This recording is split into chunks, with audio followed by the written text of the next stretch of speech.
Excellent. இந்த கிளாஸில் என்ன பண்ண போகிறோம் அப்படின்னா மாடல் வியூ கண்ட்ரோலர் அப்படின்னா என்ன அப்படிங்கிற ஒரு ஐடியாவை கேதர் பண்ண போகிறோம்.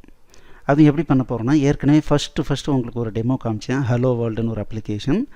அந்த அப்ளிகேஷன் எப்படி வேலை செய்யுதுன்றதை ஜஸ்ட் கோடிங் லெவலில் இல்லாமல் கான்செப்ஷுவல் லெவலில் மாடல் வியூ கண்ட்ரோலர்னால் என்ன அப்படின்னு பார்க்க போகிறோம். ஓகே, இப்போது இந்த மாடல் அப்படின்னா முக்கியமாக அது எதை சொல்லுதுன்னா data are variable in simple sense. ஒரு மாடல் அப்படிங்கிறத நம்ம என்னன்னு சொல்கிறோன்னா டேட்டான்னு சொல்கிறோம். ஒரு வெப்பேஜை பொறுத்த வரைக்கும் மாடல் அப்படிங்கிறது ஒரு வேரியபிள் நேம். சரி, view presentation are UI seen by the user.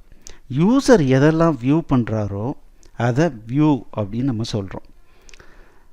இங்கே பார்த்தீங்க அப்படின்னா இந்த மாடல் அப்படிங்கிறத தான் நம்ம என்ன பண்ணுறோம், யூசருக்கு ப்ரெசன்டேஷன் பண்ண போகிறோம். இது வந்து டூ வே. இப்போ பார்த்தீங்க அப்படின்னா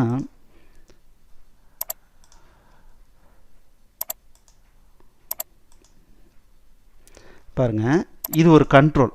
நான் கண்ட்ரோலில் டைப் அடித்தேன் அப்படின்னா இந்த கண்ட்ரோல் என்ன பண்ணுதுன்னா பேக்ரவுண்டில் ஒரு வேரியபிளில் வேல்யூவை ஸ்டோர் பண்ணி வைக்குது.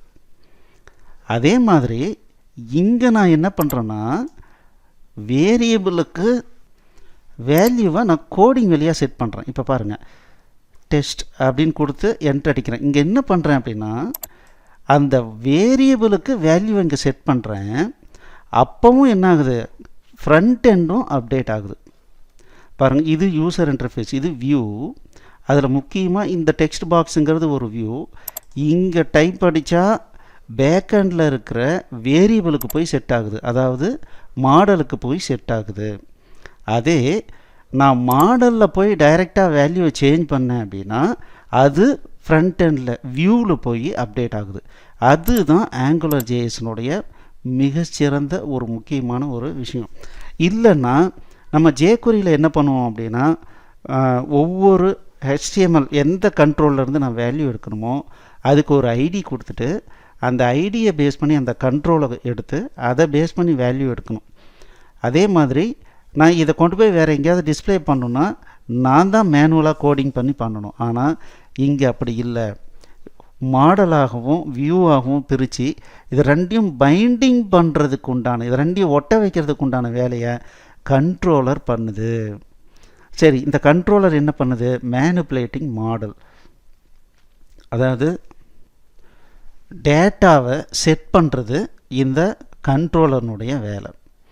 இன்னொன்று என்ன அப்படின்னா சில டைமில் சர்வருக்கு, இப்போ ஜிமெயிலில் பார்த்தீங்கன்னா ஒரு இன்பாக்ஸ் அடித்த உடனே இன்பாக்ஸுக்கு உண்டான விஷயத்தை மட்டும் போய் சர்வர்லேருந்து லிஸ்ட் எடுத்துகிட்டு வந்து டிஸ்பிளே பண்ணிடுது. அப்போது சர்வர் சைடு கால் பண்ணுறது இந்த கண்ட்ரோலினுடைய வேலை. இன்னொன்று என்ன அப்படின்னா கிளையண்ட் சைடு ரவுட்டிங் அப்படின்னு சொல்லுவோம். ரவுட்டிங்னா என்ன, இப்போ பார்த்தீங்க அப்படின்னா முன்னெல்லாம் இப்போ என்ன பண்ணுவோம், ஒவ்வொரு மெனுவை கிளிக் பண்ணும்போதும் அது சர்வருக்கு போகும். சர்வருக்கு போயிட்டு எதை கிளிக் பண்ணியிருக்காங்கன்றதை பார்த்துட்டு அங்கே எந்த பேஜை வந்து இப்போ நம்ம சர்வ் பண்ணணும் அப்படின்னு பார்த்து அந்த பர்டிகுலர் பேஜை எடுத்து நமக்கு ரெண்டர் பண்ணி கொடுக்கும், யூசருக்கு டிஸ்பிளே பண்ணும். ஆனால் சிங்கிள் பேஜ் அப்ளிகேஷன் வந்துருச்சுன்னு வச்சுங்களேன், நான் எந்த பட்டனை கிளிக் பண்ணால் என்ன நடக்கணுங்கிறதையும் இந்த கண்ட்ரோலர் தான் பார்த்துக்குது.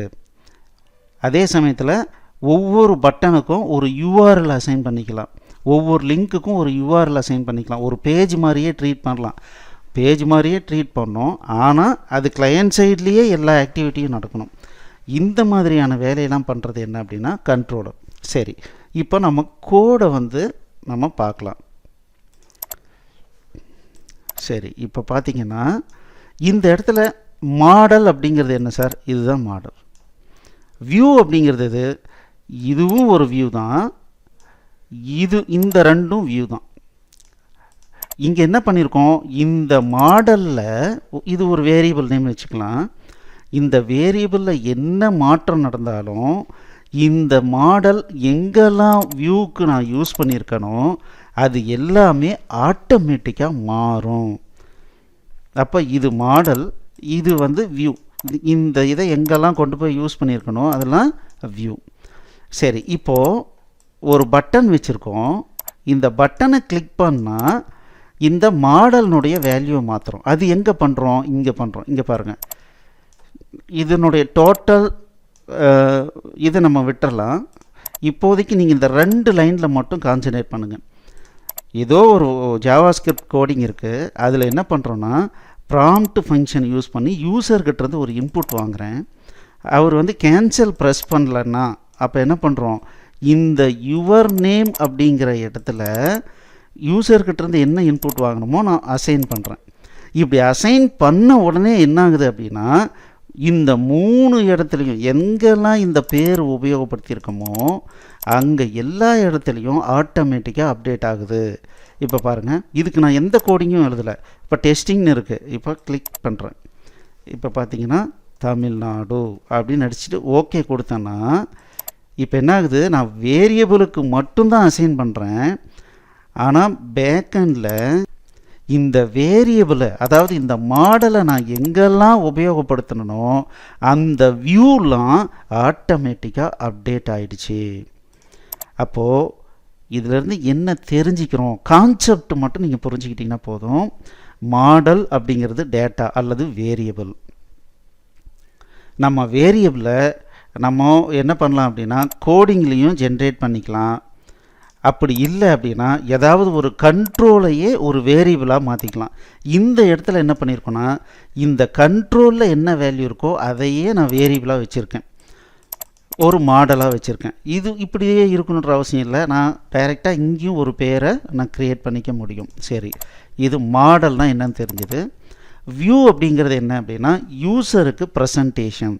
என்கிட்ட என்னுடைய வேரியபிளில் இருக்கிற வேல்யூவை யூசருக்கு நான் எப்படி ப்ரெசன்டேஷன் பண்ணுறேன், ஒரு இன்புட் கண்ட்ரோலில் ப்ரெசன்டேஷன் பண்ணுறேன், அப்புறம் ஒரு H1 டேக்கில் ப்ரெசன்டேஷன் பண்ணுறேன், ஒரு div டேக்கில் நான் ப்ரெசன்டேஷன் பண்ணுறேன். அதுதான் வியூ. இந்த மாடலையும் வியூவையும் இணைச்சி இந்த 2-வே பைண்டிங்கை பண்ணுறதே யார் அப்படின்னா இந்த கண்ட்ரோலர் தான் பண்ணுது. இது நம்ம இது இல்லவே இல்லைனாலும் ஆட்டோமேட்டிக்காக டிஃபால்ட் கண்ட்ரோலர் அந்த வேலையை பண்ணும். ஆனால் இந்த இடத்துல நான் என்ன பண்ணியிருக்கேன், இந்த கண்ட்ரோலரில் ஒரு இன்புட்டை வாங்கி அந்த இன்புட் வாங்கினதை ஒரு வேரியபிளுக்கு அசைன் பண்ணிட்டேன். அசைன் பண்ணால் ஆட்டோமேட்டிக்காக இந்த ஃப்ரண்ட் எண்டில் வியூவில் எல்லாமே மாற்றம் அடையுது. ஸோ இது கான்செப்சுவல். இப்போது இந்த ஒவ்வொரு கான்செப்டையும் எப்படி க்ளோ பண்ணியிருக்காங்க, எப்படி AngularJS அச்சீவ் பண்ணுதுங்கிறது தான் அடுத்தடுத்த கிளாஸில் நம்ம பார்க்க போகிறோம். வாங்க பார்க்கலாம். தேங்க்யூ.